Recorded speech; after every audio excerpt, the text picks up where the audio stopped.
All right. Well, here we are at the first episode of Drew the Catholic. I'm Drew, and I'm the Catholic, and this is Stephen. I am not Catholic. He's not Catholic yet. Not Catholic. He's not Catholic.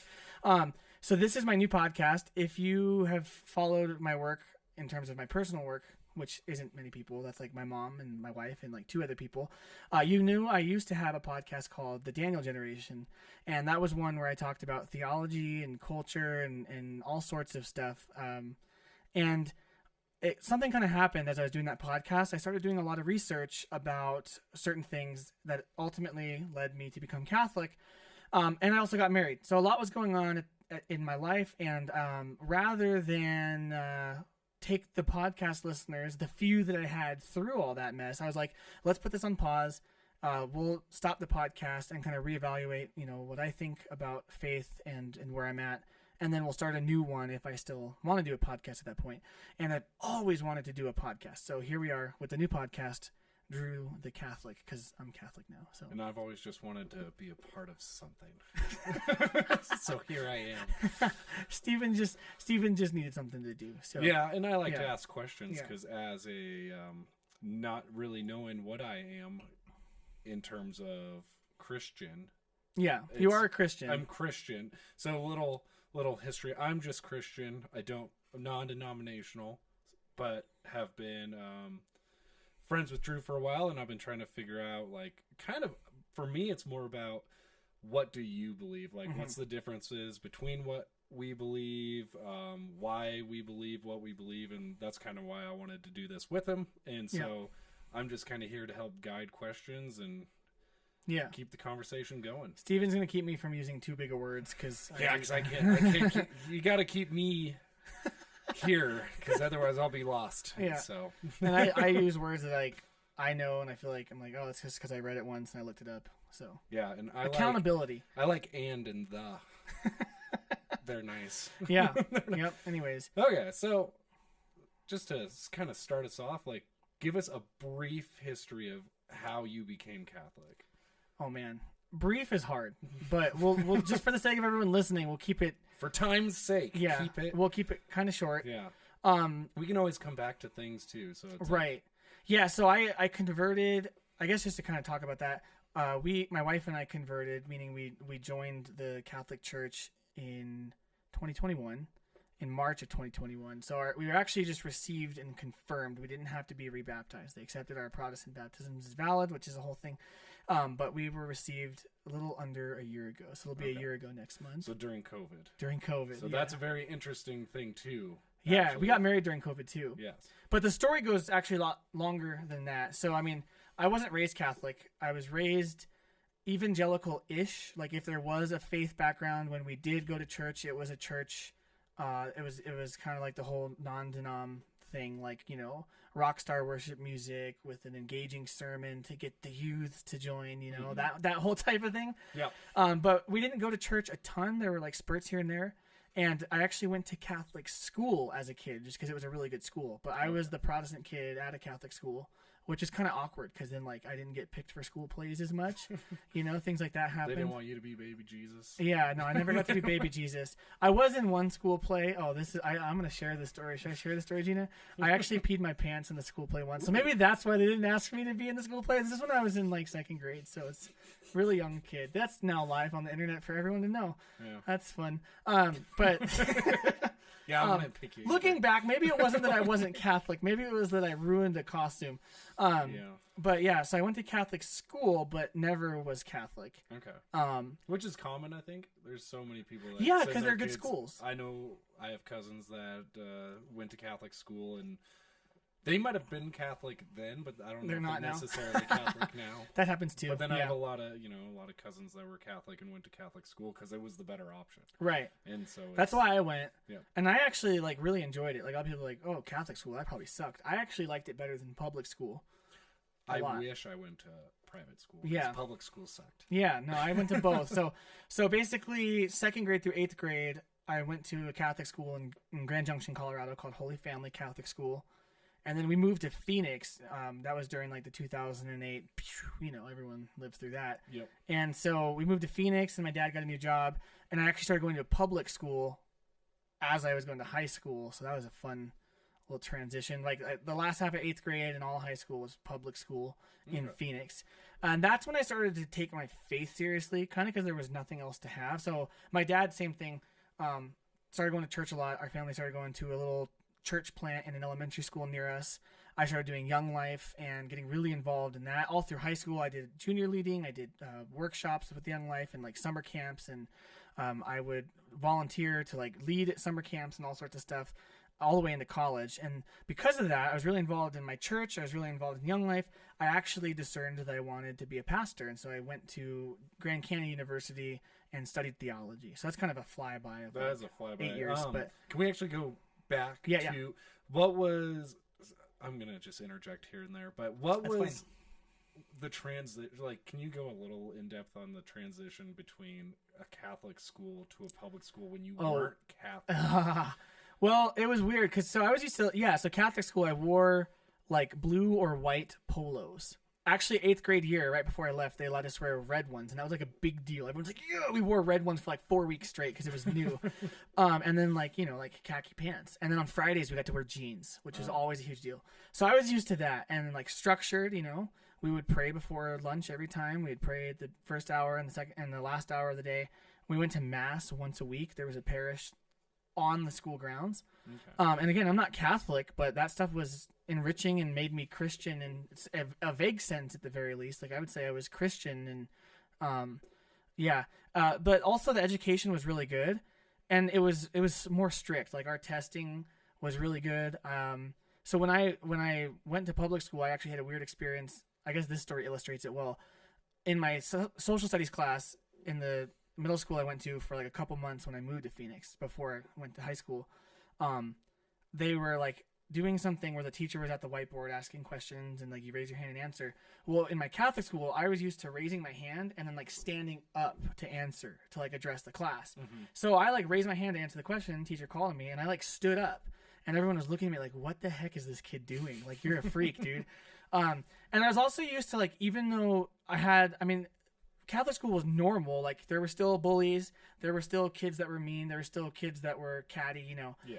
But even like the mean kids in Catholic school were nothing like the mean kids in public school. So that was very different. Like, and experiencing a school administration that wasn't as involved in the kids' lives, that was huge. Like they were like, oh, the kids are going to do that. It's not really our job to stop them or whatever. Like if it got really bad, they would, but like for the most part, they're like, whatever. Whereas in my Catholic school, they were like, you guys are supposed to be like brothers and sisters, So there was a little more community, I think. And it was a lot smaller.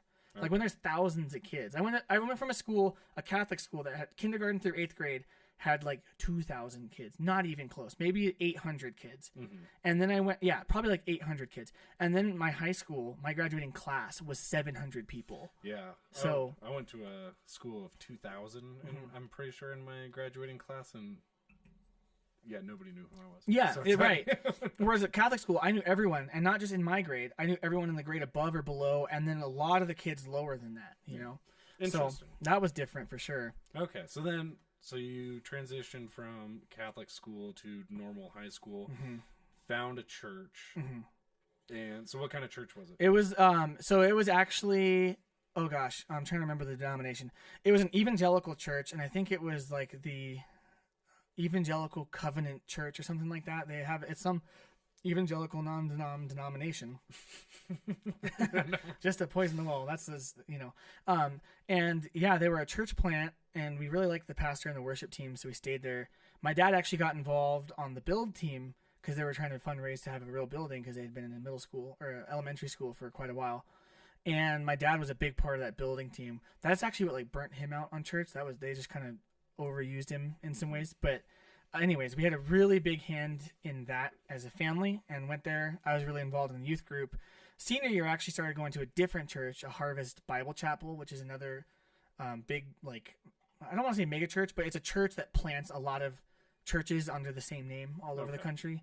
So I went there for a while, senior year, and then first couple of years of college. Okay. And so those, the first church was called Genesis, and it's just kind of standard. Like we read NIV. The sermons were biblical and topical, just kind of depending on the day. The worship was like Hillsong, but from the 90s, not quite the 2000s, you know, so like a little behind, but not totally behind.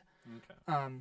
And then Harvest, the worship was like right on par, super like with the most modern songs, and the preaching was exegetical, purely like line by line. Okay. So those Sorry, are kind you of have to explain that. exegetical. Yeah, that's a big one. So yeah, like exegetical preaching is the idea that we're just going to preach from the Bible directly, Okay. and we're not going to interject topics in it. So instead of being like, this sermon series is on love, and then picking a bunch of random stuff, exegetical is this sermon series is on Romans 5, and then they like go through Romans 5 verse by verse and break down what that verse means. Okay. So that's kind of what church was like. Perfect. And I was really involved in Young Life and in youth group. Oh, I should mention though, I was going to a different youth group as well as the one from my church. So my church that I went to had a small youth group, but I went to a big youth group from a huge mega church near us. That's actually where I was baptized. So my youth pastor from my small church baptized me at a bigger church. I think that was my junior year. Okay. So Junior year of high school. Of high school. Okay. Yeah, of high school. Awesome. Yeah. Okay, so then just to kind of jump ahead a little bit. Yeah. You wanted to be a pastor. Yeah. Where did that come out of high school? Yes. Or was okay. So it was really my senior year. So going through high school, I really was in Young Life and doing all this faith stuff and took it seriously and was like leading Bible studies. And then there was a couple experiences junior and senior year that shook my faith a little bit. One of them was we had this kid we started hanging out with who was like a really engaging speaker, and we'd all hang out with him, and he would really kind of just start preaching. And we were all like, yeah. And my dad, who had been researching and reading a lot about the Bible and learning a lot, overheard him one time when he was at our house, and he was like, that kid's completely off base on like everything he said. You need to stop listening to him, basically. And like, and my dad literally said, like, it's really dangerous to be wrong about this stuff. So you need to know it. So what was he wrong about? I don't even remember. Okay. He would just kind of rant passionately about stuff, and everyone was like, yeah, you know. I know someone you know how rants cults start? passionately. Hey, that's me. But his wouldn't make sense. Okay. And you know how cults start? They have like an engaging speaker that's like making stuff up. That's kind of how this kid was. And honestly, to be frank, I won't name him to honor him, but to this day still is kind of that way. Luckily, has never been like a pastor or anything like that. Like usually he gets kind of kicked out as soon as people. But I've seen this same. Yeah, I've seen him join and subsequently leave many churches because of the same type of thing. They're like, "Wow, this kid's on fire," and then they were like, "Oh, that's weird," and then. You shouldn't. That's not what the Bible says. There should be a vetting process. Yeah, there should be a vetting process for sure. Anyways, that kind of shook my faith because I'm like, oh man, this is like important to understand. So it wasn't just like, oh, we can read this and whatever it says to us matters. Like I have to understand it. I have to really know it. And then at the same time, I encountered some really well spoken, really well argumented. That's a really well argued atheist points. Okay. And so then I was like, oh my God, should I even be Christian? So that kind of sent me on a tailspin my senior year. And one of my friends who's really kind of a lifelong friend and the best friend named Tyler, we were in math senior year, and he kind of saw me struggling with this. We were talking through this, and we weren't best friends at the time. We'd become best friends later. But he told me to read C.S. Lewis, Mere Christianity. And that was like, oh, Christianity can be rational. It can be intellectual. It doesn't have to be just like, just believe. Don't think about the science stuff. Just believe the faith stuff, you know? It didn't have to separate those two. And then I got into a big apologetics kick and was just like consuming apologetics books and then consuming theology books.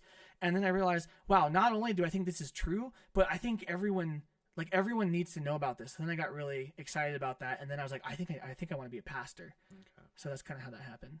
Interesting. Yeah. That's quite a journey in a very small amount of time. Yeah, there's a lot of between there. I really kind of actually connect with the atheist part. Yeah, because you were atheist, I was right? atheist until I was 25. So I did the whole learn the arguments and kind of all that. And yeah, here's why Christians are dumb. Yep. I know it, and it's fun, and then it's fun to like actually your go sky and see. god has But I wasn't mean about it. I right. just like I wasn't like that. I was just rude. Yeah. But I never was like spaghetti monster guy. Okay. That's good. But I found no like, one likes I was always trying to find ways around it to prove that it wasn't. Right. So I knew like all the arguments, and which is fun now to look back. It's like, oh, I can pick apart all these arguments now. Right. Yeah, it's interesting.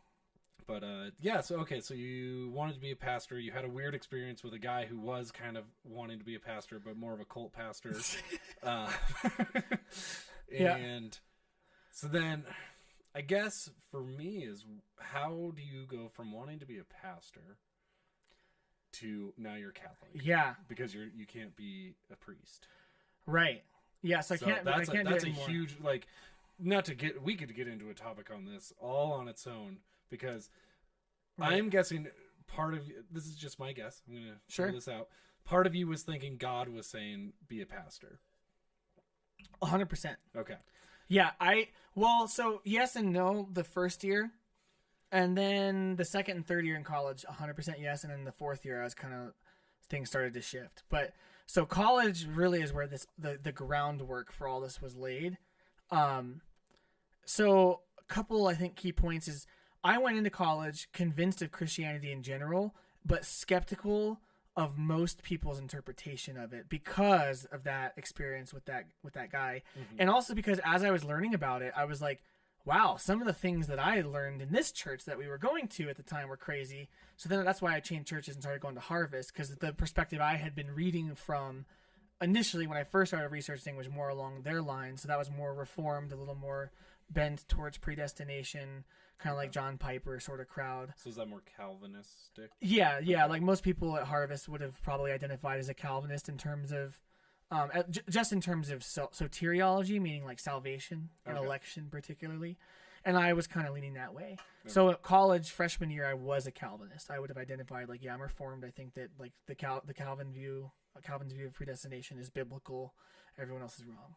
Okay. And I argued that really passionately. Like I was convinced of it. And then really so freshman year, theology is interesting to study because the first year you kind of go in and you really quickly learn you know nothing. And you're just learning the basics. But you realize, wow, I don't know enough about the Bible, and I'm fascinated by it. Like, you start learning the Old Testament stories really in depth, not just like the children's version of Noah's Ark, but like the actual, like some of the history, some of the culture behind the story that adds a lot of value to your interpretation of it. And then sophomore and junior year, you start diving into that deeper, but also systematic theology. So like systematic theology is basically how do we understand and create a grid from reading the Bible with which we can bring to it our questions and kind of determine what it might say? Or how do we bridge this part of the Bible with this part of the Bible? And then we started studying church history and things like that in junior year. And then, so it just kind of deepens every year. And you start out freshman year thinking, I know nothing and I want to learn everything. You're just hungry. And then like usually sophomore, junior year, you're kind of like, I know a lot. And then you like really argue for what you think at the time. And then by my senior year, I was like, I still don't know so much because it's such a big world. Like most people, I kind of had realized, only scratched the surface of their Christianity. And what I mean by that is their relationship to their faith as a whole, and not just like Jesus intrapersonally, but who he is, how we understand him in his time, and how that relates to our time. There's so much complexity to it. Most people don't even scratch the surface. And so, I don't know. Is that answering your question? Yeah. Okay. No, that's actually, so side note on me. That's where I'm at right now is this like, okay, so atheist, all of a sudden Christian, right? Have a personal relationship with Jesus, have no actual understanding of the fundamentals of what I'm learning. I'm just being told what to believe. And so, yeah, like, here's how your pastor reads the Bible. Yeah, so then, but then I'm always, like, I've always had these, like, deeper questions. Even when I was atheist, I still had, like, something that, there was, like, something pulling on me to, like, learn more about it. Because I was going to go to school to learn theology at one point to prove the Bible wrong.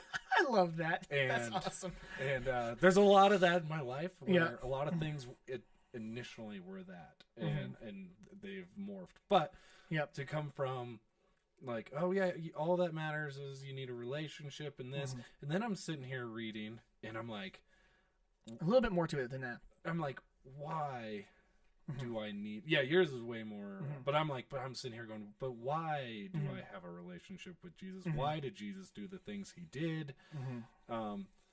how can I have a relationship with someone if I don't actually know them? Right. And so that's been kind of my journey right now, and that's why I wanted to do this too, is just I want to learn more, and I'm engaging and trying to go find new things and new churches and just kind of see why they believe what they believe. But at the root cause of it, it's like I want to know what the Jews of the time were like, right? What they That's really believed, important. how they acted, and then not only that, but like if they were this way, then how were the Christians of the time? Like the first Christians, like they're Jews, so it's like. The very first one. That was actually a huge thing for me. Is shouldn't our church service resemble somewhat more of a Jewish traditional, at least in its roots, right? Yeah. So it's like, so that's kind of what started me on mine. Sure. And that's why I'm very interested to learn kind of your path in this, because okay, so you go pastor, and then you go college, and here you are Catholic, not a pastor, but you go through 4 years of college, and your first one you're like, oh, I got this, and then 2 years in, or the next 2 years you're like, oh, I know everything, and then boom, all of a sudden your world's shaking and you don't know anything. So and the reason that happened, so I went to Grand Canyon University, which was a great school, is a great school still, love that place. I really had a great college experience for a lot of reasons.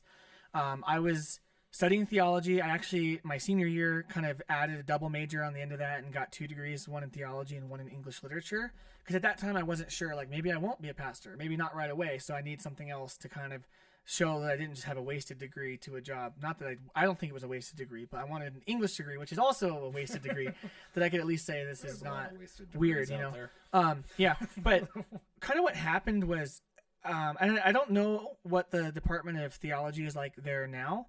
I think it's changed a little bit, but I haven't been there. But when I was there, it was really great because we had a really diverse faculty in the College of Theology at Grand Canyon University. So we had Baptists, we had Pentecostals, we had a couple Anglicans, a couple evangelical, non-denom, we didn't have any Catholics because it was a Protestant school. It was actually a Baptist school at one point, but the staff was really diverse. And so what that meant is that we could trust that the staff, or the faculty rather, in their classes would give us their perspective sometimes, but also kind of say, okay, well, here's what other denominations kind of think, or they would allow for dialogue, and not just the staff, but even the students was pretty diverse in terms of their denominational affiliation. Like we had Presbyterians and Baptists and Pentecostals and Anglicans and all sorts of different denominations of kids studying there, hoping to go on and get a master's in theology and become pastors. Okay, actually, so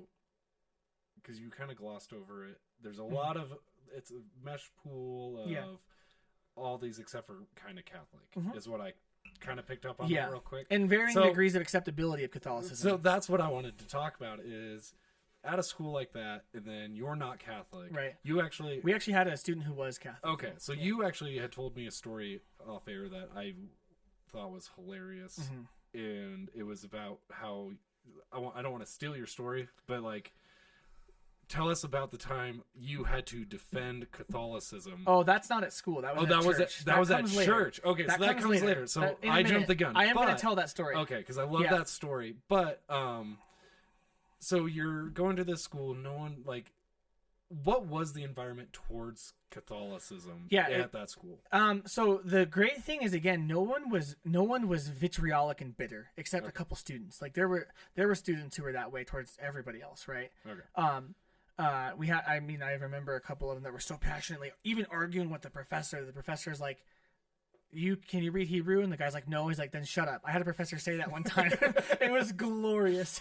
He's like, can you read Hebrew? No. Then shut up and stop arguing with me. Okay, anyways, on with class. Because the kid was just like, you're wrong about this. So you had those kids. They didn't usually last all 4 years. Okay. But every faculty member, some of them really, really disagreed with and were troubled by Catholicism. But no one would have been like, the Pope is the Antichrist, even if they thought it. Okay. And then we had a couple professors that were really sympathetic to Catholicism, usually our Anglican professors. One of the Anglican professors who was there at the time I was there actually went on to convert to Catholicism and now works at the St. Paul Center that Scott Hahn runs, and that was Professor James Merrick. So he was an Anglican priest that converted to Catholicism, and now he's a Catholic scholar at the St. Paul Center.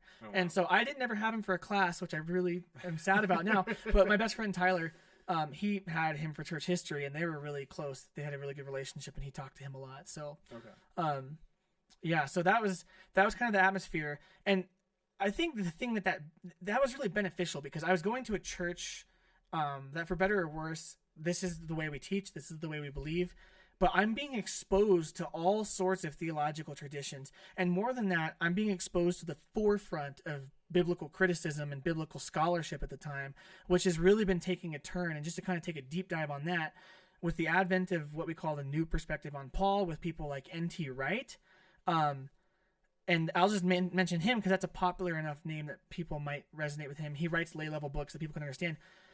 Even Protestant scholarship is starting to shift on how we read justification and sanctification and salvation in the Bible in a way that incorporates Judaism more. And when I discovered this, there were so many fundamental beliefs to the Christian faith, like the resurrection of the dead. Like, we don't die and float away to heaven. Like, we are going to be resurrected in physical bodies in a new heaven and new earth. And I'm like, I didn't know that until I went to school for it. And I think a lot of people don't, like, they hear, like, oh, we'll resurrect, but they don't really think about the fact that we'll have a physical body, and that the story of the Bible is heaven and earth meeting for all time. It's not sucking us out. It's God coming into earth and redeeming it from within, and one day cleansing all of it. Like, that's the story. So then I was infatuated with this new perspective, and I actually heard N.T. Wright preach do a couple of like talks, lectures, I guess is the technical term. He wasn't preaching, even though he is an Anglican bishop. And that just became my new bend. So I was like, oh my gosh, the Jews of the day saw Jesus as the Messiah and wrote to their people in that context of, this is the Jewish Messiah. We have to understand what they believed. So then I started really researching that a lot, and learning as much about it as I could alongside my studies. And like what that started to do, well, I stopped being a Calvinist, because I'm like, I can't reconcile the nature of God speaking to people collectively in the Old Testament, and appointment being more about your duty in the Old Testament than your salvific end. I can't reconcile that in the context of the New Testament being different. So I couldn't be a Calvinist anymore. And then I actually had a phase where I was reading really edgy theologians too, just because I was so like, how do I deal with all this data? So I had like a Rob Bell phase. So I read a lot of Rob Bell, and he kind of went off the deep end, but I was just experimenting in some ways, but I was really struggling with this stream of like the N.T. Wright stuff is so good. And it makes the Bible, it just opens it up in these ways. And I'm like, of course it means that. Of course that's why Jesus is the Messiah. Look at what this says. Like, if you were a Jew, you would clearly recognize him as this. But the churches I was going to were like, yeah, that verse is simply just to talk about how he meant to do this. And they just like completely missed it. So there was this disconnect between what I was experiencing in school with my faith and the church I was going to. So I eventually kind of stopped going to that church, and started really researching that theology and the history behind it. But that led me to a struggle where I was like, how can I know what's right or wrong? Because there's hundreds of thousands of denominations. There's 30,000 denominations, right? And tons more that we probably don't even know about. But how can like is one of them right? Are we all wrong? Whatever it is. And I wasn't the only one going through this. So at my school, junior year is kind of when this had happened. Every student that I remember, like all of my peers, had this moment where they're like, holy cow, there's a lot of different interpretations of some really important passages. How can I be confident the one I grew up in is right? And so I kind of saw three paths, and I would hope to God I followed the third path. But the first path was doubling down. I got lucky by God's grace, and I was born into the right tradition. So I'm going to double down. I'm going to argue with my professor and everyone else, because the church I grew up in, the church I've gone to my whole life, is right. And thank God I have them, but you all need it too. And they were really arrogant about that. And I mean, I saw that, and I was like, I get it. Like, you don't want to be epistemically destroyed by the things you're learning. You don't want to deal with the dissonance of new information. And you don't want your faith to be lost. And they did that more as a reaction to the second group. The second group was seeing all these different ways of interpreting verses that were not insignificant in their differences. And they went, well, how can we know who's right? So they kind of went the emergent church Rob Bell path, and I kind of skirted the line with that path for a while. And that was, well, we can't really ever be right about everything, so we just have to trust in God. Mm-hmm. But really, if you keep following that line of thinking, ultimately it's like, well, why am I... You start to more and more loosely affiliate as a Christian. You start to surrender doctrines at some point, and then allow for things to be introduced into your thinking that have never been Christian in their thinking. And so then all of a sudden you wake up and you're not a Christian. Mm-hmm. And I saw students, peers of mine, start questioning, like, well, what if God isn't all powerful because of this? Like, well, we can't know everything. So why are we assuming that Christianity is the only tradition that has value? Oh, okay. Well, then now why are we assuming Christianity is true at all? Well, what if God's not? What if there is no God? I've seen the gamut. I've seen people that I studied with become atheists, become Satanists, like actual Satanists, become all sorts of New Age, all sorts of things.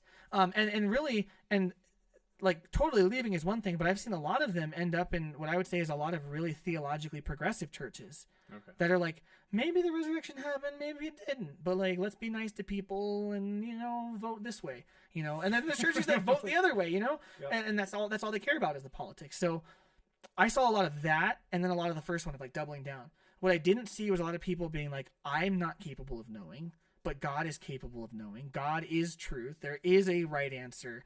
He has to reveal it to me in a way that I know is not me. So I started praying, God, I need you to guide my theology, because I can't do this. Who am I, an undergraduate theologian, to look at the vast swaths of theologians with PhDs alive now and the ones who have died over thousands of years, who have written, some of them, hundreds of books. St. Thomas Aquinas wrote tons of volumes. Origen from the early church wrote over 800 books. John Calvin wrote a ton. How can I say to them, I think you're wrong and I'm right? I don't know anything. Mm-hmm. And so I started praying, God, I think, maybe I can read stuff and make good judgments, but it can't be my ideas that are right. You have to show me what's right. You have to reveal to me what's right. And it has to be received, because I can't come up with it on my own. There's no way I could synthesize the correct view of the Bible. Yeah. So what was one of the doctrine or the things that I guess stood out the most? Like, because you're saying I need you to guide me. So like, what was one of the biggest things that stood out to you that just made you have like just a shift? Honestly, so changing from Calvinism to for a while I would say I was Barthian. So Karl Barth was a theologian that had like this kind of middle way that he came up with that I thought was pretty brilliant. That was a big shift for me, because to be Calvinist is to say that God before time decided who would be saved and that he only died for those people. So he didn't die for everyone else. And that is to say that everything in your life is predestined. And I'll be honest, that was a psychologically unhealthy view for me. I won't say it is for everybody, but for me that was really unhealthy, because I felt like I had no agency in my life, looking back on it now. And I thought that whatever God predestined me to do, I was going to have to do, whether I liked it or not. And like, definitely God calls you to things that are struggle and make you, suffer. But I literally was like, oh, God doesn't want me to do the things I like. He needs me to do the things he wants me to do. And am I saved or not? Like, I have to discern this. Am I called or not? Kind of takes away from predestination. Right. Isn't that fun? You have to do things. Well, it was more that like he had established his plan, like who he wanted me to be. And like, it didn't matter if I had desires. Like, if I wanted to play music and be a musician, it's like, well, no, you're saved, and I'm calling you to this. I know, but sorry. Right. But oh, like, no, it's still like that. Yeah. Like, it's either weird, way, isn't you it? still make a choice. Right. Right. Either like, well, it's like self-defeating in a way. Yeah. So it is. Yeah. But I was really depressed during that time, because I was like, well, yeah. Why would that? Yeah. That's one of the things that makes me depressed sometimes, is sitting here thinking, to kind of go on that as like God's will, right? Of like, oh, am I doing God's will? Right. Or is it? It's like, is this what he wants for me? Am I missing out on stuff? Like, what happened? Right. And it's like, or, and there's like, that's depressing. Right. Of thinking of it that way. Right. Totally. And well, so the shift for me was changing my view, and this is a whole episode in of itself, changing my view of election And that necessarily impacted my view of salvation. And all of that was informed by reading N.T. Wright and listening to N.T. Wright and reading scholars along his line of thinking. And that was brilliant because they were re-Judaizing, taking the Jewish nature of the first century belief around the Messiah, and then reading it into the New Testament and realizing that's exactly what the authors of the New Testament were speaking to, was those same ideas. Yeah. Those had implications on all of that stuff. And it was really freeing because then it was like God did predestine things to happen through Jesus Christ, and he created a people whom he is destined for salvation. We get to choose if we're a part of that people or not. And all of a sudden there was a lot of agency. And in N.T. Wright's view, there's a lot of agency in the church and in evangelism too. So then the pressure was on, because it's like, you literally have not the power to save somebody, but you have the power to tell them about the person that saves them. And like St. Paul says, like, how can they believe if they have not heard? You know, blessed are the feet of those who bring the good news. That was empowering. And the place I was in was not empowering in terms of some of that stuff, in terms of church. And so I really started to get into the Jewish stuff, and that was a big shift doctrinally. Okay. Is there like a specific thing when you got started looking into that? Like in a like certain doctrine of like belief, because you kind of mentioned that like, this is what they saw the Messiah as. Yeah, so like something that literally like really justification. Okay. The typical Protestant view of justification, and I'm probably going to butcher it and be a little unfair to it because I'm a recent convert, so I'm probably just going to bludgeon it, you know. But justification, in a generic Protestant sense, is imputed righteousness.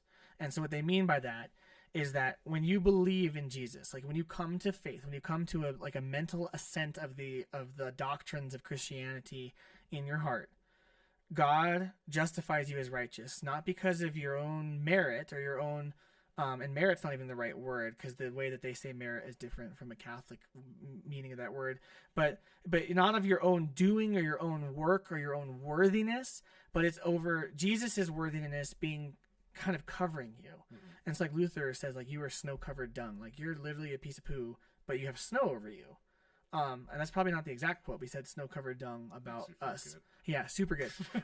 But the idea there is that, and I want to be careful here because it's not entirely incorrect, but the idea of imputation is that Jesus' death, and really penal substitutionary atonement on top of that, like, God was angry and had to punish us, but he punished Jesus instead. So, like, God punishes Jesus, and then because Jesus accepted that punishment and was really righteous, then we, even though we suck, get to be viewed as righteous. Okay. And so it was like, at the moment of belief, God views you as if you're Jesus, even though you're not. Kind of, you know. And that's not being totally fair to that view. Whereas the new perspective was God's covenantal righteousness is shown in Jesus himself. And in so doing, creates a people by whom, in our participation in that people, God cleanses us and saves us. So it's not even like they're not even opposites. They're just like different. Mm-hmm. Like, one is like you come to faith and God covers you with a righteousness that's not your own. Another one, and in penal substitution, it's kind of like God was angry and then Jesus made him not angry. Whereas this is like, there's a singular movement of God's love from the Father through the Son into the incarnation when he became human to the cross. Mm-hmm. All of that is a singular movement of God's faithfulness to the covenant he made to Israel. This would be N.T. Wright's view. Okay. And so the covenant of Israel didn't fail because God was faithful to it. And he was so faithful to it that he became a human and fulfilled that end of it too. And then God's covenantal righteousness, our allegiance to and our belonging to that new covenant, is the means by which we are sanctified and saved. And so it's a different view of justification. Like, what is the initial justification that allows a Christian to be in the grace of God when they die, basically? Okay. That was huge. And that is a big doctrine. Like, that's salvation. Yeah. That's not like, well, what do you think about music in the church? You know, that's huge. Well, and that's something I've kind of noticed in the church is everyone kind of has a different idea on salvation, and we all kind of treat it as this small, minute. Yeah. Oh, we're all saved. It's so it's fine. Big. Yeah. That we all disagree on this. It's not like, something you gloss over the differences on. It's like there's importance to this. Yep. But so that was a big one. That is huge. Okay. So now, what's your college time, you're done. Now you move on to Right. So in college, towards the end, I was kind of flirting with Anglicanism. So I took a church history class. See, really loved that. I tried to flirt with girls. You flirted with Theological perspectives. Yeah. Okay. And I'm like, why am I single all through college? Yeah. So I had an Anglican professor who taught me how to do Common Prayer from the Book of Common Prayer. Okay. And I would go to his church sometimes. But then I had some friends get really involved in a charismatic church. So just like Harvest had a head church and then planted a bunch of other campuses that had pastors. It wasn't like the satellite campuses thank God. I also went to Mars Hill, Phoenix for a little bit, but that's a whole podcast. I don't even know what that is. That was Mark Driscoll's church, but the Phoenix campus. Anyways, yeah. I graduate college, and some of my good friends had been going to a church called Antioch. Okay. And Antioch was, I called it Baptist-Costal, because the founder, Jimmy Seibert, was Baptist and then kind of had a charismatic experience, and the church that he planted as a result of that was kind of a blend of the two of them, but they were more than anything missional and Bible study discipleship focused. Did you say, how did you say that again? Baptist-Costal. Baptist-Costal. That's a fake word. Pentecostal and Baptist. Yeah. So yeah. Pentecost, that would be like tongues and stuff. Yes, correct. Okay. So went crazy. Yeah, I did. So my solution to the problem of how do I know which denomination versus how to becoming so the two extremes, like doubling down on where you came from versus leaving Christianity as a whole. The third path that I didn't talk about was following the Spirit. Like I said, God guide my theology. So I really got into the Holy Spirit, and I had some mentors that were involved in Alpha. Shout out to Jad Levi, who were really pouring into me in this way in the Holy Spirit. But then I started going to this church called Antioch, which was really into the Holy Spirit. And I was like, the Spirit is what unites all of us, even across denominational lines. And someday the Spirit will unite us as a church. And I was really into church unity because Jesus' dying wish was, Father, may they be one as you and I are one. John 17. Literally, he's like about to die, and he's like, you know what I really want? I want all of the people that follow me to be united as the Father and I are united. You thought it was slightly different. So I thought he was going for. And I've changed. Yeah, so I think the same thing, but how it works out, I think is different. But no, I get it. I thought that the Spirit was going to be the bond of unity, and we're all separated right now, and he was going to bring us back together. So for me, holding on to my faith was not at this point about denominationalism and like really researching it to be like, this guy's right and these guys are wrong. It was about really pressing into the experience of the Holy Spirit, and then that was guiding me forward. And then there really was a lot of fruit in that. I had some crazy experiences. People told me things about my life that there's no way they could have known. They said things about what I would do that they couldn't have known, and I had physical experiences. Someone was praying over me. I had kind of gone forward at like a sort of an altar call thing during a worship night and like a prayer and healing night.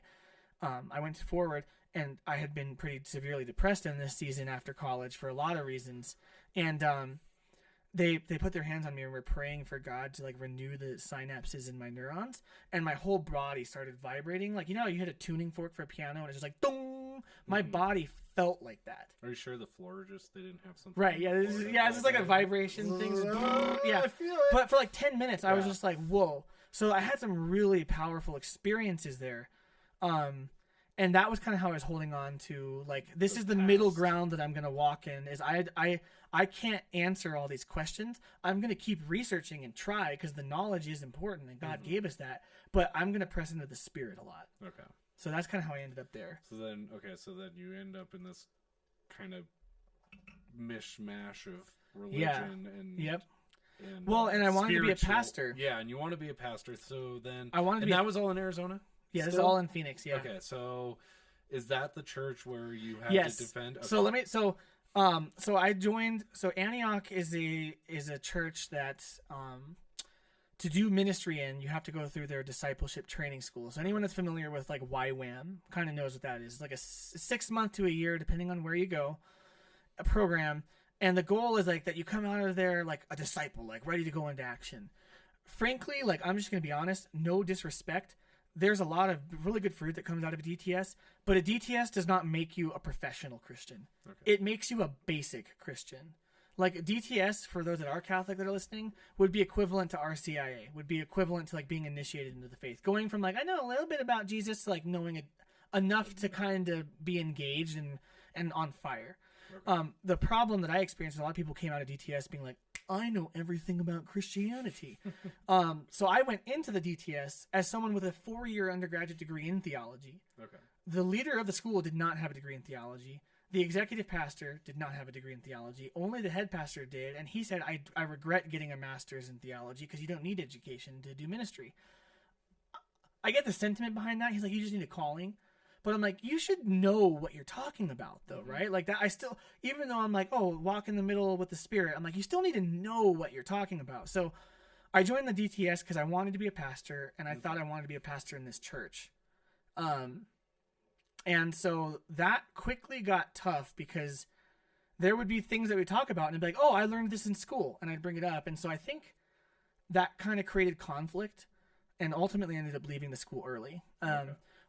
At this time, I was really unsatisfied with my personal spirituality and was beginning to become unsatisfied with my spirituality at this church. Like, they were making me volunteer in an area that I wasn't gifted in, which was like early childcare, like 4-year-olds. And I'm like, I'm 22. Like, what? Yeah, I would thing on my mind is kids. Yeah, right. Yeah, wait a couple of years and then Yeah. you'll have one. But That's me. yeah, and then I wanted to like be on the worship team, or I wanted to like be in the youth group. Like I would do like high school all day. I loved that, Well, you can connect with them. Right. You can't really connect with a 4-month-old. Right. Yeah. But they really wanted to put me like where they wanted me, even if they had spots where I wanted to be. Yeah. And then at the same time, there was just some conflicts with things that they were teaching that I was like, wait a minute. So like for instance, there were like DTS core things that you had to learn, and most of those were fine. But then there were things that the school leader could put in. And he put in one on like the Christian roots of America, and yeah, America has a lot of faith roots in it. But the thing that he showed us, this video, was like literally saying that we're God's country, kind of like Israel was. And I was like, no, we're not. So I like literally confronted him with a passage from Isaiah about God's view of countries with lots of chariots and guns and planes that kill innocent people and bomb places. And I was like, this passage from Isaiah puts us in league with Rome and Egypt because of what we've done in the Middle East, not in line with Israel. Like, we are not like you. I love America. I really do. I love our country a lot. I want our country to succeed. I have no qualm saying this is not God's chosen country, and it will fall. And that's just biblical. Like, God has no, God wants all nations to be just and thrive equally, insofar as he's concerned. Like, he doesn't want America to be his nation. It's not a thing. So that was one of them. And yeah, so there was just a lot of tension, I guess. Okay. And then that leads ultimately to that story. Okay. So just real quick, time wise, we're a little high. That's fine. But are you we can okay keep going. with Yeah, we can keep going. I really want to get into this I know. story. This kind of leads to it. Okay. Well, so at this time, this is funny. At this time, I had started reading a lot of early church history. Okay. And just this was kind of like my personal studies had always continued. And I'm praying as an Anglican still, as I learned in college. I'm doing the Book of Common Prayer. I'm falling in love with some of those historical practices of morning and evening prayer and like the liturgical stuff. I'm really falling in love with that as I'm going to this church that could not care less about it. So all that's happening. And I actually remembered from when I was in Catholic school, adoration. And I remembered I always liked going to adoration, which is where like they have the Eucharistic host in what's called a monstrance, like a gold casing. Okay. And they set it on an altar, and you just go in there and sit with Jesus. There was a Catholic parish near my house I could ride my bike to that had 24/7 adoration. So I would ride my bike to a Catholic parish and go to adoration. I'm not Catholic. I'm reading church history, and I'm starting to learn some things that are piquing my curiosity. I started watching some Father Mike Schmidt's videos at this time, which becomes important in a second. But I'm like, Catholicism is not what I thought it was. Because at one point I was really anti-Catholic in college when I was Calvinist. And now I'm like, I remember Catholics not being crazy at Catholic school. And now I'm learning they're not. They have a lot of good answers. Yeah. And then I was like, I remember liking adoration. And I don't agree with them about what the Eucharist is. But if symbolically that's Jesus and I can go spend time with him, that's like a really powerful image for me. Yeah. So I started going to adoration weekly. And I would just sit there and I would pray and I would read my Bible and listen to worship music in this Catholic parish as I'm at a very anti-Catholic, like a very anti-Catholic church. And And then we had this series of teachings about revival, because they're charismatic, right? So they're all about revival. We need revival. We need to have the tent revivals, the great awakenings. And we had to do this is so funny. We had to do a presentation on a revivalist. So they had this list of revivalists, and there was all sorts of people that were like distinctly Protestant. Like, trying to think. So like Jonathan Edwards from the First Great Awakening, Wesley from the Second Great Awakening. They had this guy called Smith Wigglesworth, who was like an 1800s preacher, who literally was like, he would go around and be like, God needs to heal you, and he'd smack people, and apparently they'd get healed. I don't really believe the testimonies anymore. At one point, a baby died, and he like punched the baby, and it came back alive to life, apparently. So this is on the list, right? And then at one point in the list, they have Francis of Assisi, right? So further down the list, they have all these people that I know, and I know they're all like evangelical, and then at some point like just blatantly charismatic. And then they have Francis of Assisi, who I knew as Saint Francis of Assisi, a Catholic guy from the 12th century that literally started a monastic order and revived not just like mere Christianity, but like Catholicism in general, like very Catholic dude. So I was like, let me research him. That'd be really interesting. And I kind of had an agenda. I picked the Catholic guy because I was like, these people need to know that there's more to this than like this very narrow view that they're getting from the from this school. And if they're going to know this and go teach disciples, they need to know that there's all sorts of people that are Christian that have these beautiful stories.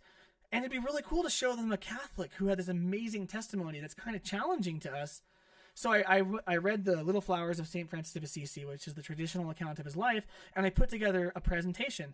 And so everyone gives their presentations, and they're all typical, like, this person just heard the call of the Lord, and they planted their church, and then it did this, and that's why we should follow. So then my slide comes up, and it's like this old bookish-looking slide that says St. Francis of Assisi, with like a traditional icon of him with his shaved head and stuff, and like there's animals around him. And I did a very Catholic presentation on a Catholic guy. I talked about the founding of his order, the papal tonsure of his order, which basically gave it like legitimacy in the eyes of Catholics. I talked about how he bore the stigmata. At the end of his life, he literally bore the wounds of Jesus physically on his body. He saw like saints, and people touched him and were healed, like all sorts of crazy stuff that happened to this guy. And I never at once was like, this is why we need to be Catholic. I'm Catholic now. By the way, praying to saints is great, and we should all go talk to Mary. I was just like giving this guy a story. And I gave the key takeaway points. Like, we need to embrace humility. We need to embrace restoration of, what God intends in his church. And we need to embrace, honestly, like radical obedience, because he walked around with like one tunic and he didn't own anything. He talked to wolves and preached the gospel to animals. Like, this guy was awesome. At the end of it, a hand shoots up. This girl in the class was like, why do Catholics pray to saints? And I'm like, well, I that's not really anything to do with my presentation, but, why do you pray? Why do you pray for me? The Catholic view is just that they're in heaven, and just like you and I pray for each other, they're just praying for us too. And so that was kind of how that discussion happened. And then the guy leading the school, Gina's coughing because... What happened? Because you just in general. Okay, technical difficulties from our camera operator. Then the next thing was like the school leader was like, well, that's unbiblical because necromancy was condemned in the Old Testament. I'm like, it's not necromancy. They're in heaven with Jesus. That's my favorite argument. They're alive. Yeah. Well, do you even know what necromancy means? Right. It means to conjure the dead. It's not like Catholics are like, oh, where's my Ouija board this evening? I need to worship Mary. It was insane. So here I am. Cemetery and dug up my grandma. Here I am in a Protestant church that I thought I was going to be a pastor in. And so I had joined this discipleship school, and people spoke these words over me, like, you're going to have a big ministry, you're going to have impact, like God's going to lead you to deeper conversion and stuff. And by the way, they were teaching us on spiritual authority, how you have to submit to the authority God puts over you, ironic, right? And then I find myself defending Catholic doctrine that I don't believe to very anti-Catholic people who are attacking me as if I'm Catholic. Mm-hmm.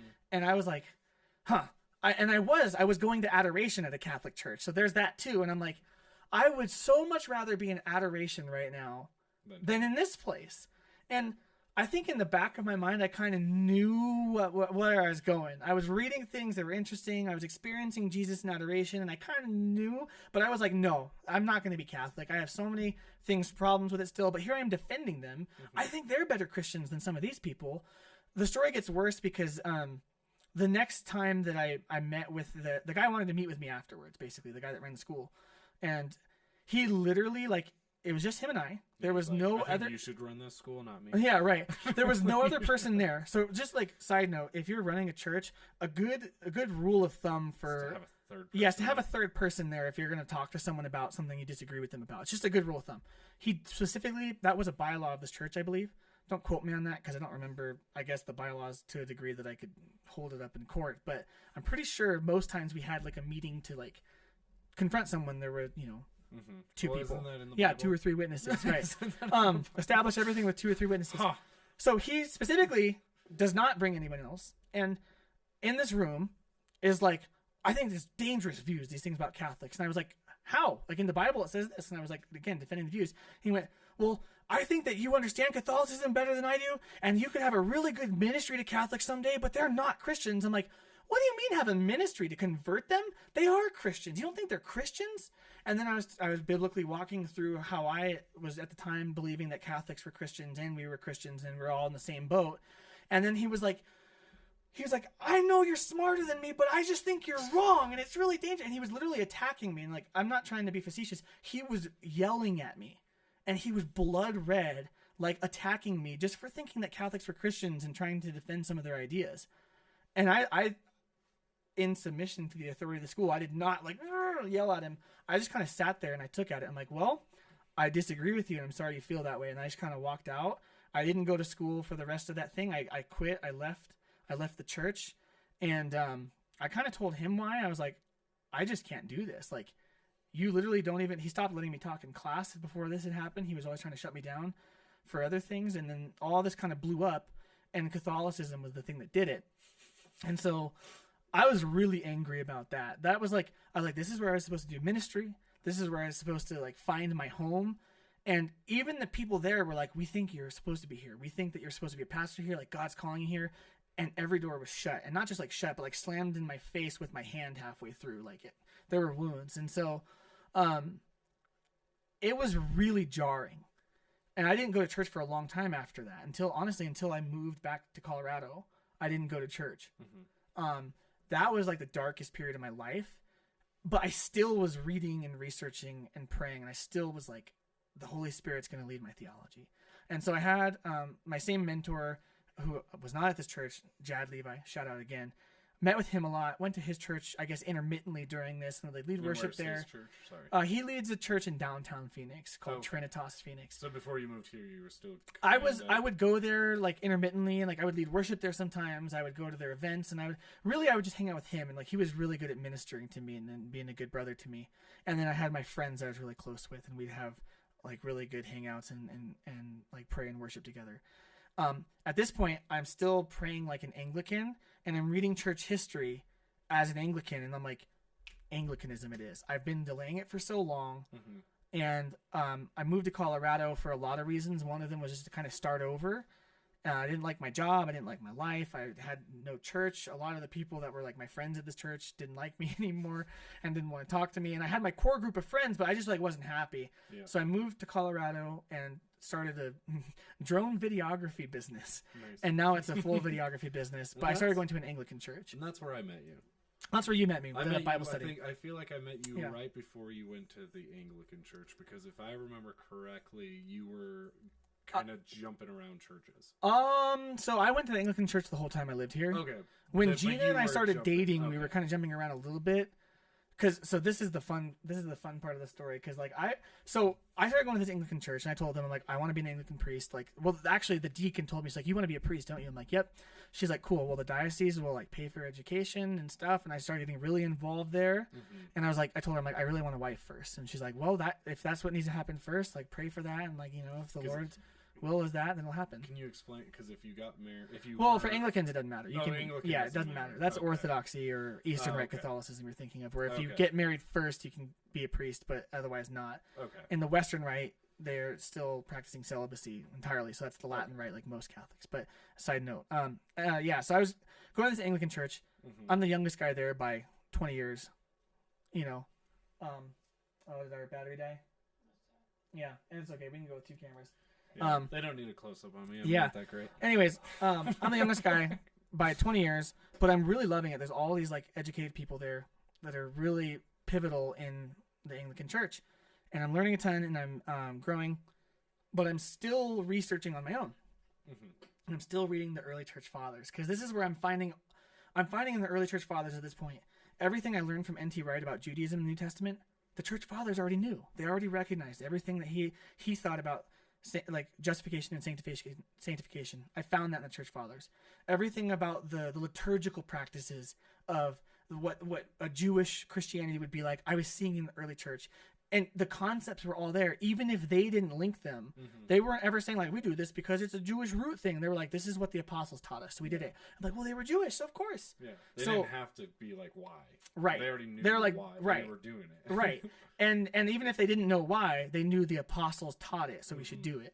And so I'm reading that stuff, and then I'm starting to go, ooh, Anglicanism really isn't enough. And Anglicanism had a ton of issues, still has a ton of issues in terms of inter-ecclesial stuff. Like there's Anglican churches that are ordaining women, there's Anglican churches that are allowing homosexual marriage, and then there's Anglican churches that are allowing none of that. They're all split, but they're all Anglican and trying to reunify, and it's a mess, right? And not to say that Catholics are perfect. There's a ton of stuff there too, right? But at least the doctrinal stuff is the same. So then I'm starting to like really eyeball Eastern Orthodoxy and Catholicism. To be blatantly honest, I was like, Orthodoxy is dope. You get a beard. I could get married, still be a priest. I love Eastern theology. I still do to this day. Like we have Eastern icons up in our bedroom that we pray with. And I had read on Orthodoxy before I moved and had like been researching it, but now I'm like, I think I want to be Orthodox because I don't think the Pope is the thing. I think the Pope, that sounds always crazy. Is the Pope. It's always the Pope. The Pope's the last thing to. Yeah, the Pope is the last. Because if you're convinced of the Pope, everything else follows. Mm-hmm. So, but I was at this Anglican church and I'm like, huh. But then I started reading about the papacy and the early church and all this stuff, and then I was like, oh gosh, I think I have to become Catholic. And what's kind of, just to interject a little bit on your story, is all of this is happening during COVID. No, this was all before. No, sorry, I'm interjecting my story. Yeah. You move back and all of a sudden, like, we're all hanging out, and then all of a sudden COVID hits, and then you guys get married in COVID. Right. And you're going to this church, but you can't even go to that church right now because COVID. Right. And then all of a sudden, just for my story of this, is like all of a sudden it's like, well, guys, I'm Catholic. Yep. It's like, what? Yeah. Well, and so I think before I even met Gina, I was pretty much ready to become Catholic. Yeah. But you wanted that thing that lingered was, I want to be married. And the papacy. Yeah. No, sorry. You wanted to teach. Yeah. That's true. You wanted to be That's true. Is it so an Anglican? Is it a priest? It's a priest. Okay, so like that slight thing, I feel like kind of just from knowing you, that was one of the things that kept you definitely on that path. Well, and there was a lot of stuff like like the thing about converting is it goes back and forth. There were days like, I'm Catholic, we're doing it, baby, and then there were days I'm like, oh, the Pope is a heretic and they worship Mary. I didn't not that extreme, but like I legitimately was like, there are days where I was like super for it, super against it. Pretty much right before I met Gina, I was like ready to be Catholic. Okay. But still had questions. So wanted to be married. Okay, so you wanted to be married. And I was ready to give up being a pastor or a priest. Okay. Yeah. But then, so at this time, like a big part of my college story is I really struggled with being single all through college. I was single all through college. I didn't really date. Dated a little bit after college, very unsuccessfully. Would not recommend. Super bad time both times that I dated someone after college. Yeah, I don't want to date the people you dated. Yeah. Anyways, but then in moving and in the growth I had in the period after Antioch, I was actually really content being single and had a lot going for me in life. I was really enjoying my life and I was completely content. And then all of a sudden I wasn't again. And then, this was like, I'm like basically ready to be Catholic and I wasn't content in my singleness. And so then I went on this prayer walk one night and I remember, I was still really afraid of praying the rosary and praying to Mary. I was like kind of afraid of that. But I had prayed like a chaplet of divine mercy, and I was okay with the idea of praying to saints, but I hadn't like done it yet. So I'm like struggling with my singleness, and I go on this walk, and I'm like really angry. I'm like, gosh, I just really want a wife. Like, God, why won't you? If this is from you, like, what the heck? You know, like, and it's not. And like, I haven't even dated many people, and like the dating I've done, I don't even know if you could call it dating. It was so lame, and so I was really mad and really hurt and really angry and upset about all this. And I was going on a prayer walk, and I said, okay, God, you need to either tell me that you want me to be married and give me a wife, or you need to tell me that I need to be single for the rest of my life. And you need I can't bear it. You need to have mercy on me. You're a God of mercy. Have mercy on me. You either need to give me my wife or tell me I'm going to be single. Maybe even make me a Catholic priest. Just give me one of the two. I don't care what it is. And then I prayed. I remember distinctly praying for the intercession of Mary, of St. Joseph, and of St. Augustine. Because St. Augustine struggled with like lust and the things of the flesh and all of that. And so I prayed. That was like one of the first times I had like really genuinely like prayed to the saints. Next week I met Gina. So that's kind of cool. Yeah. And so the thing about that though is Gina was on a journey of her own with Judaism. She had encountered some podcasts that were bringing Judaism into the New Testament and understanding those concepts, right? Kind of along the lines of N.T. Wright stuff, and the guy she was listening to reads a lot of N.T. Wright, so it was similar, but she hadn't started reading church history. So when Gina and I met, she's like, oh, Judaism is like, you have to understand Judaism to understand the Bible. And I'm like, I agree. And then I'm like, have you met the church fathers? By the way, I'm Anglican. And she's like, whoa, no. Slow down. I don't want to be Anglican. And here I'm like, shoot, I'm like wanting to be Catholic over here. And this girl doesn't even want to be Anglican. So that's when we kind of were going between a non-denom church and an Anglican church. Okay. And then we went on that journey, like, just Gina's really intellectual and way smarter than I am. So she would just listen to me and be like, wow, he's not an idiot. So maybe I should read some of this stuff. And then started reading some of it with me, and we watched stuff together, and then we ended up getting married right when COVID hit. And that was like our deep research period where we're like, okay, we're gonna figure this out. And really I was like watching videos all day, researching stuff all day, like finding books online that were like hard to find, to like read really obscure points about Roman culture to understand the view of authority in that culture, to make a determination on what they might have thought about the Pope, you know, like stuff like that. Really deep research. And then I think at the end of that, yeah, we were like, yeah, I think we got to become Catholic. So here we are. Here we are. Yeah. It's a lot. Yeah. Yep. It's funny. It's a lot of not Catholic stuff to a very Catholic. Yep. That's quite a journey to go on. Mm-hmm. Huh. It's a lot to take in. A lot of work. Well, it's a lot to take in, but it's like also I was there for a lot of it, so yeah. What's funny though, on the back end, so like on talking the Catholicism part, right? I was you were there like right at the flip. Yeah. I wish you would have known me before. Yeah. It would like some of the people I've met in Montrose that I'm really good friends with that are like only know me either as Catholic or as having recently converted to Catholic and barely knew me before. If you guys could have seen me in college, you'd be like, "What? He did what? He converted to what?" Yeah. So it's interesting. It is. It's very interesting. Yeah. Well, that's a lot, and it's quite a journey to go on.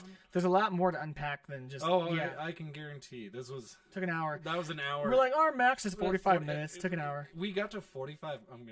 We got to 45 minutes, and I was like, we haven't even gotten to the fun story yet. Yeah, we gotta get to the fun story. We gotta keep going. Yeah. So yep. No, that's it's kind of an amazing journey. I want to know more, and I want to be a part of this more.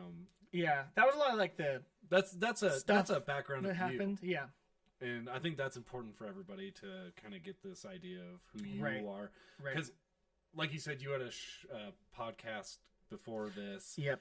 That was more Anglican based, or more. It was just like Christian in general, Christian. And really, my agenda was to introduce people to spiritual disciplines and liturgy that weren't in that camp, because it was a blessing to me to be like, wow, look at how structured this is. Yeah. So Daniel generation definitely was like, we need to stop being super like relevant and reclaim these traditions of Christianity. So you because were they already help us. back on you were already shifting to. I was already shifting. Yeah. And I was like shifting to Anglican. I'm like, everyone should not be Anglican necessarily, but should at least accept some of these things. Yeah. And then I was slowly becoming Catholic, which is why I stopped it. I'm like, I'm going to become Catholic.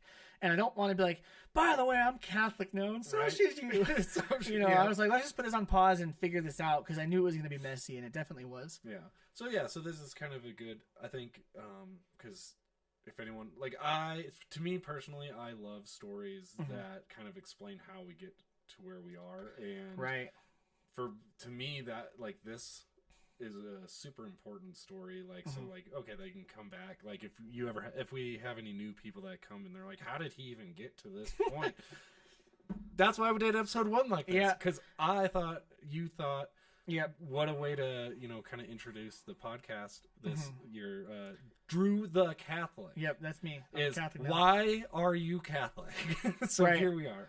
And that's more so. I mean, we went into some of the intellectual stuff, but it really was an intellectually convincing conversion. Yeah. There's things I want to go back. Yeah. Like there's little things I want to break down that like to me are important, and I'm deep like, dive. ooh, yeah, like that could be in itself an episode, and like so I really appreciate you telling your story. Thanks.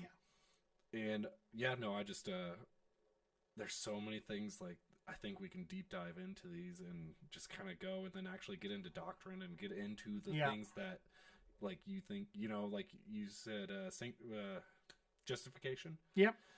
Actually dive deep into that and see why some people believe some of the things they believe, and actually, show why Catholicism is what it believes, and just the argument. Because just from my point of view of, I grew up, so being atheist, I also grew up hating Catholics.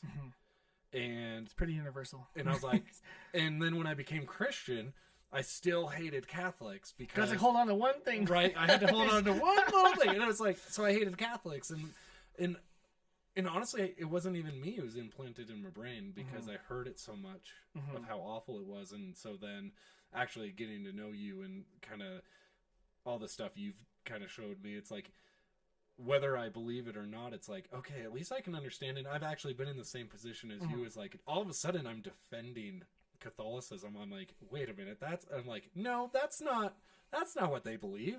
Like, they don't sacrifice to Mary. They don't do all that. And like, so it's like, it's kind of to me, it's an important thing. Just, I want to understand more. And I think a lot of people should at least be open to listening to this. And because there's so much misconception to Catholicism.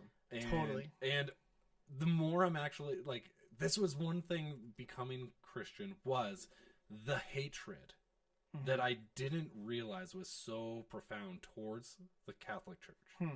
And the more I was at church, the more I got to see that. And so like, but I couldn't understand why.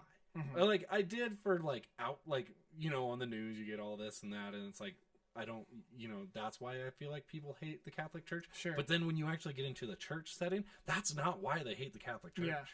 Pope is the devil. Yeah. And it's like, whoa, okay. And so it's like, it's kind of cool to just be able to, whether you're Catholic or not, to kind of come into this and be able to understand why, and come into this with an open mind. Not just like, I'm going to come in and I'm going to just denounce everything and destroy. Hey, if you want to come and watch this and kind of get an idea of how to destroy your argument of Catholicism, I don't think you're going to be able to get it, but this is a great way to learn.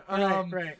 And so it's like, it's changed my mind a lot just listening to you and actually listening and reading the Bible and getting more into it and actually seeing the things that all of a sudden are like, okay. Yeah, so there was a bishop, an American bishop, who said something that's kind of along the lines of what you're saying, like with the hatred of the church. And he said, there are millions of people who hate what they think the Catholic Church is, but there's not 10 people on this earth who hate what the Catholic Church actually is. Yeah, and that's what they did. That was the venerable Bishop Fulton Sheen. But I think he's exactly right. There are so many misconceptions, and that's what I, at the back end of that, I had misconceptions about church history as a whole, and I started to fill those in. I was more and more Anglican, more and more liturgical, more and more historical in my Christianity. And then at some point I was Catholic, at least in my thinking, even if I wasn't actually a Catholic yet. And it was because of that I was like, I had so many misconceptions, things I believed about Catholic doctrine that were blatantly incorrect. Mm-hmm. And I either taught that or assumed that or whatever it was. I even went to Catholic school. You would think I would know. And that happened. So, what happened? The computer's about to die. Oh, okay. Oh. There's a charger right there. Well, Oh, anyways, we're about to end. Yeah. So anyways, that's it. I think this is a good start. Yeah. I think good way to introduce the podcast, good way to introduce the host. And then maybe that's him. Maybe one day I'll kind of give you a little bit more of a backstory on me. And Sure.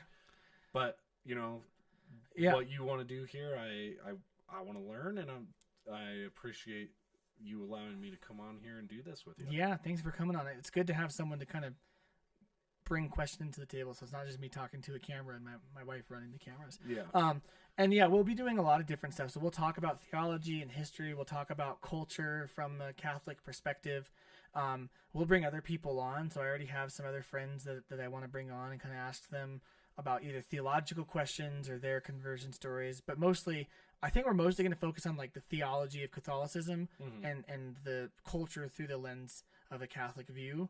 And really probably starting with some of those misconceptions of Catholic doctrine. I think that's probably a good place to start. I agree. Cool. Well, that's it. That's all we have for you. It's already really long. So we were like, 30 minutes, and it's an hour and 15 minutes. Yeah. So we'll shave it down to 40. Probably not. We're probably just going to post it like this. Oh, not this one. Oh, I the meant next the one. show in Okay. general. Yeah. We'll see. Yeah. Thank you for watching. If you watch the whole thing, if you want to stick around for future episodes, we'd love to have you. You can subscribe on whatever platform you're watching or listening on. We're going to be on all the major podcasting platforms as well as YouTube in video form if you want to see our ugly faces. Hopefully Rumble as well. Oh, we could do Rumble. I think we should do Rumble. We will also be on Rumble, apparently. Yes. I'll have to make a Rumble account. We'll be on all those places, so follow us, subscribe to us, and if you think that there's someone that would value from hearing this story, please share it with them. That helps us, kind of build an audience. And we will see you next time on Drew the Catholic.